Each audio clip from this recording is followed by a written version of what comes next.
To me, Veselka is love. It's a labor of love.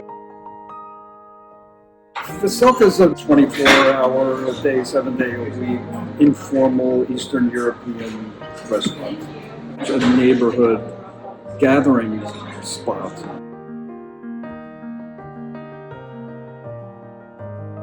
I mean, it's been in the family for 66 years, and we're very fortunate and very blessed to have the customers that we have and the loyal staff. So my grandfather was the original owner. He was a Ukrainian immigrant who came to New York in 1950 from a displaced persons camp in Germany. Worked odd jobs, had a dream of having his own little business. In 1954, he bought a small newsstand on this corner. It started out as just a tiny little typical Lower East Side newsstand. Anything from batteries to lighters to cigarettes. We had newspapers from around the world, including Ukraine. It's candy, egg creams, just anything and everything you could sell to survive. The area is definitely gentrified over the years, but this used to be a much larger Ukrainian Jewish neighborhood. I mean, Second Avenue Deli was one block north of here for many, many years. There's a lot of different theaters on the avenue. So there's a large Ukrainian church on 7th Street. It morphed or changed slowly from newsstand, candy store into a restaurant over a period of many years. From the 70s and 80s, it's just definitely transformed and morphed into what we are today, a 24-hour, 7-day-a-week restaurant.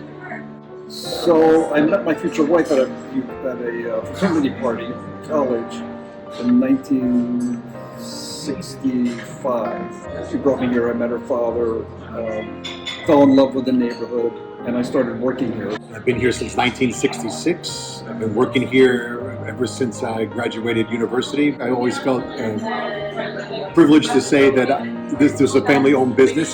Far and away, the most popular dishes on our menu are the old-fashioned Eastern European, Polish, Ukrainian standbys. From our soups to stews to the pierogies. Potato pancakes or latkes, this beef stroganoff. Some people consider this peasant food or comfort food.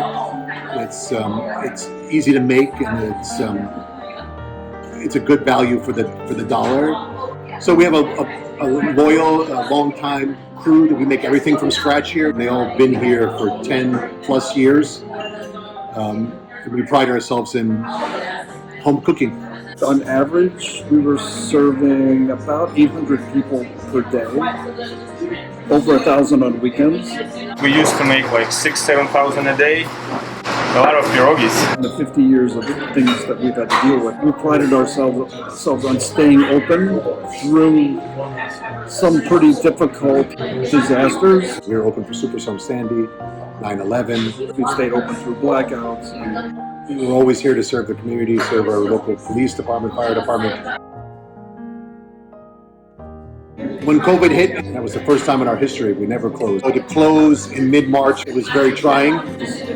COVID pandemic has been by far the most challenging and the most damaging because it's so long-lasting and so unpredictable.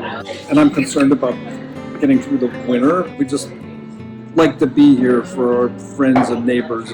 We've focused and tried to make this a really homey, welcoming place. The apartments in this neighborhood are very small, so we like to think of this as an extension of their dining room. So we're looking forward to getting back to the old days, to normal. It seems there's a vaccine now on the horizon, so we can sort of see the light at the end of the tunnel. My grandfather, if he was alive today, I'd like to think he'd be very proud of what Jason and I have maintained and accomplished. he immigrated from Ukraine right after the war and had a very difficult time to create what he created here. So he would say, stay strong, don't give up, persevere. I'm already picturing, the place being full, of people eating outside, and everybody hugging and shaking hands and saying, wow, we made it, we got through that. It's definitely been a year to forget, but we're very hopeful and optimistic about 2021.